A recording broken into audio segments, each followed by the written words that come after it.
Tan Sri balik, Tan Sri Muhyiddin Yassin balik, Abah. Lepas Abah balik pun tetap tak ada apa-apa. Dan bila keluar kenyataan official, berpuas hati. Oh, yang tu bagi orang PAS ni rasanya rata-rata tak setujulah rasanya. Sakit hati. Dia bukan setakat berpuas hati tam. Dia siap kata, pasal apa orang tuduh kami pengkhianat? Kami tak khianat pun. Kan? Jadi terkejut aku, Abah. Terkejut aku baca Abah, aku tak, uish, biar betul. At least tak tahulah. Bagi aku Syafiq pun terkejut tu. Syafiq pun terkejut. Syafiq punya terkejut sampai terus minta borang PAS tau. Ya, ni dia sebab pemilihan bersatu ni antara undi paling banyak Harau 99 awangan kalau tak silap saya lah.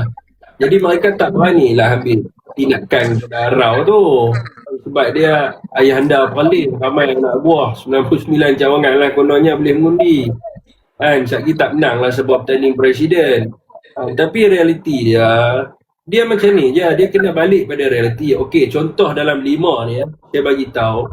Ya, memang dijelaskan. Contoh macam Elizam dia bagi tahu dalam grup WhatsApp, dia kata dia tak tahu, dia bukan duduk di Perlis, dia duduk ada di Mekah waktu jatuh kerajaan tu. Tu pun pening juga macam Elizam, dia tak ada di Perlis, dia ada di Mekah, dia tengah buat umrah pada waktu tu.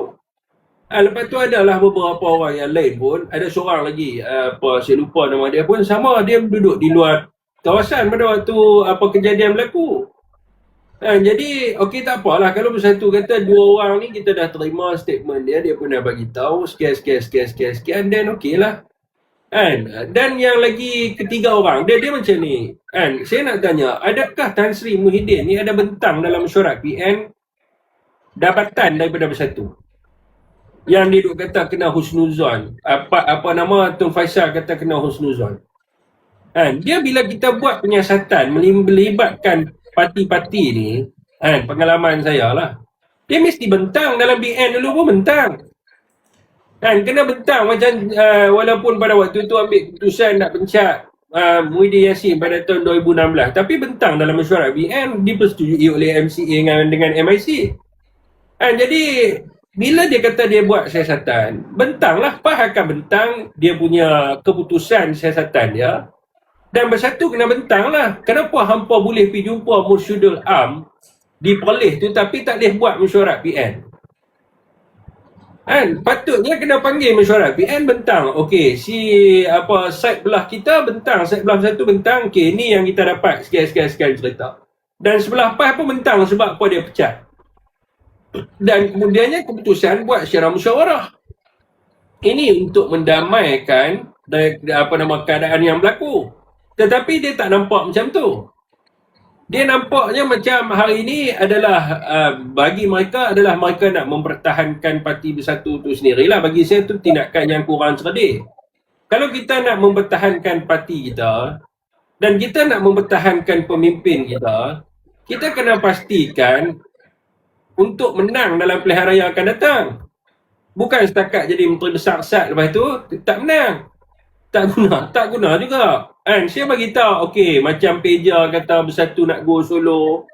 Adalah grup-grup depan ni kata Hilman, tak ada masalah lah. Saya pernah bertanding lawan dengan PAS, kita pernah menang. Dulu duduk dalam PKR bertanding, memanglah menang. Bukan duduk dalam satu bertanding. Cuba duduk dalam satu solo, bersatu tak pernah go solo lagi. Bersatu 2016 kerjasama dengan PH.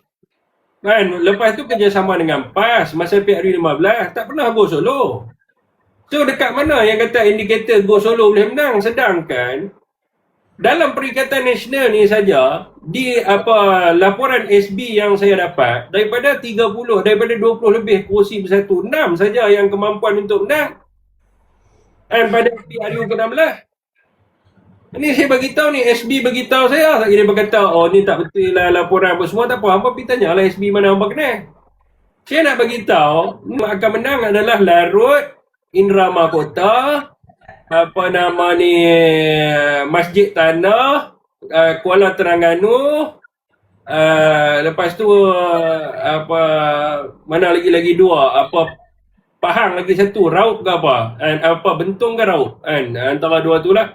Di Pahang tu satu, dan lagi satu kerusi Ali Biju, Sarawak.